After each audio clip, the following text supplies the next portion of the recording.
Welcome to microeconomics class, and this is the fifth module, and we'll be talking about cost of production. In the last module, we discussed the theory of production, and we will move forward to look into the cost of production. And having an understanding of production cost is essential for informed decision on output, the pricing, and long-term planning.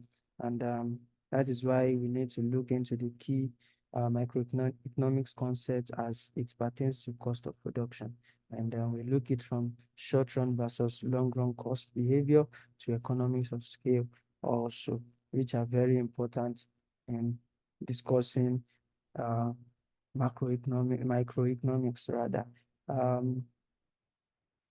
The cost of production is the total expense a firm incurs to produce goods or services, encompassing all tangible and intangible inputs. And in microeconomics, this understanding is fundamental as it influences pricing, profits, resource allocation, and market competitiveness.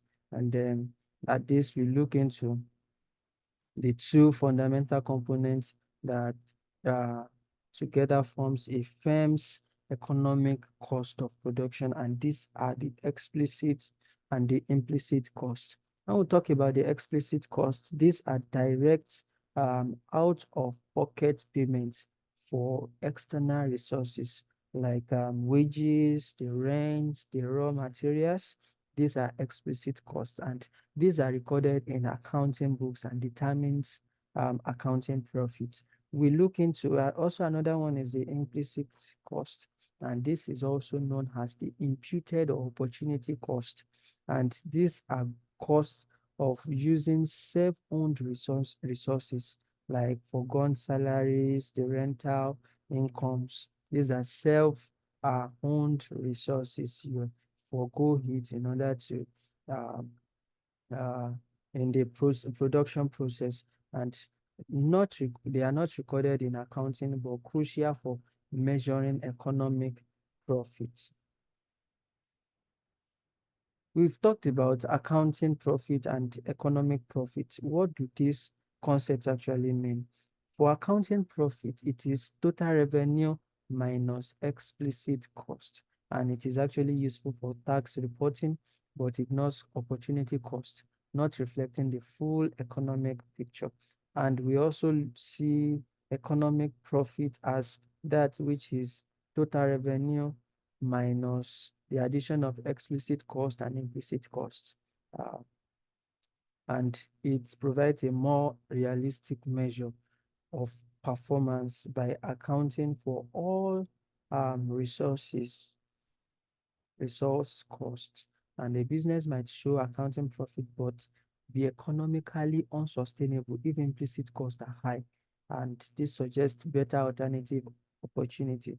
Why then do we need to understand explicit and implicit cost matter? Understanding it, the distinction between the two is important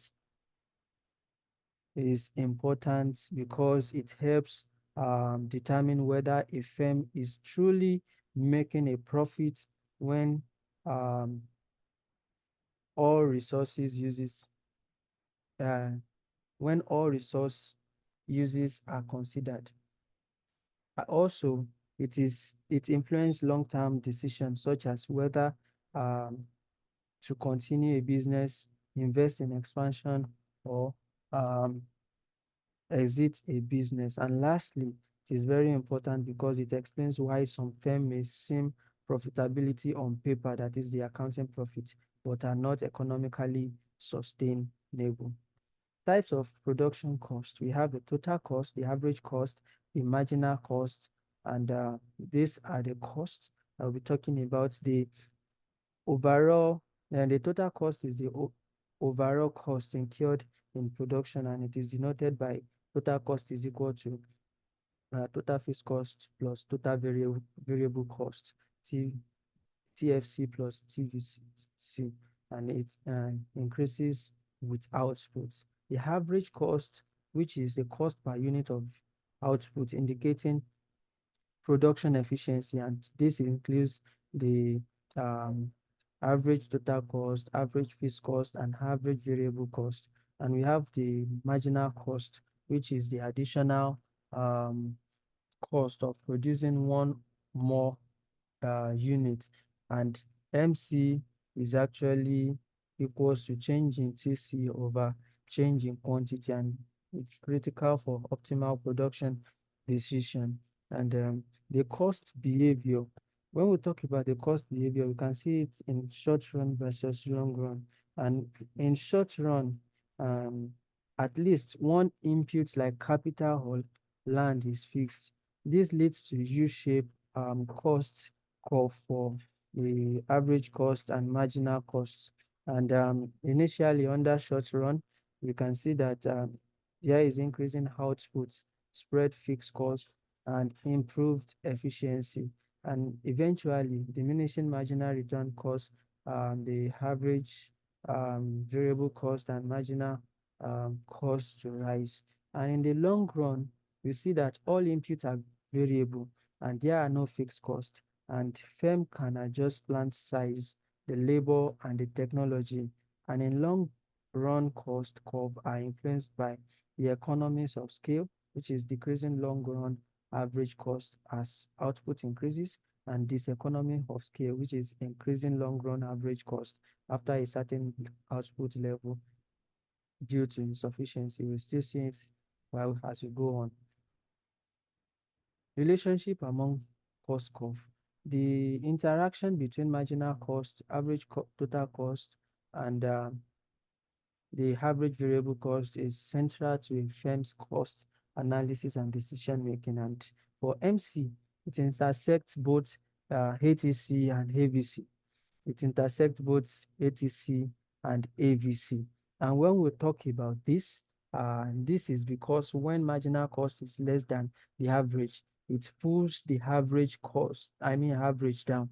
Conversely, when marginal cost is greater than the average, it pushes the average up, similar to how a new test score affects an average grade.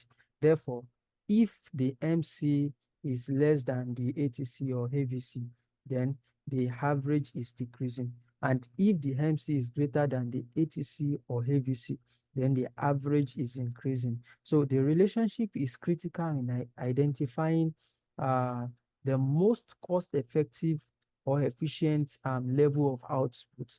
And firms aims to operate at the output level where MC is equal to the MR, which is the marginal revenue, as this is the profit maximization point. Producing beyond or below this level would reduce potential profit.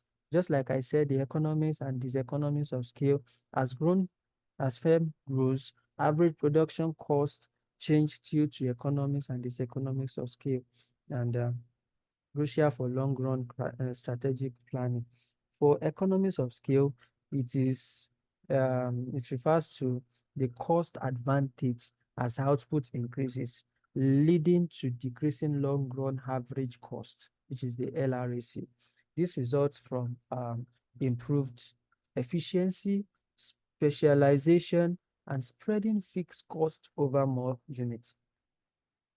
For this economies of scale, it actually refers to, or it occurs when a firm becomes too large and average cost per unit begins to rise, often due to inefficiency like managerial complexity, communication breakdown, or workers' demotivation.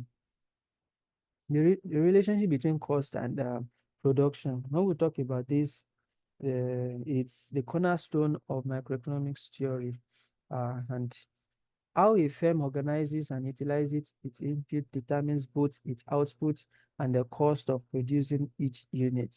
And the production function, of course, in terms when we look at the relationship between production function and the cost behavior now, the production function describes how inputs are converted into output. You see the relationship between them. It describes how inputs are converted into output. Efficient production, which is increasing return, lowers per unit cost. and also inefficient production raises them also. In terms of output and costs curve, the relationship between them is in the marginal cost is inversely related to marginal product. And the average cost curve reflects input efficiency. And lastly, efficient production lowers costs and boosts competitiveness. And lastly, what's as per strategic implication, firms aim to um, for optimal production where the MC is equal to the MR, just like I said, to maximize profit. So cost control, technology adoption, and scale adjustments are vital for competitive advantage.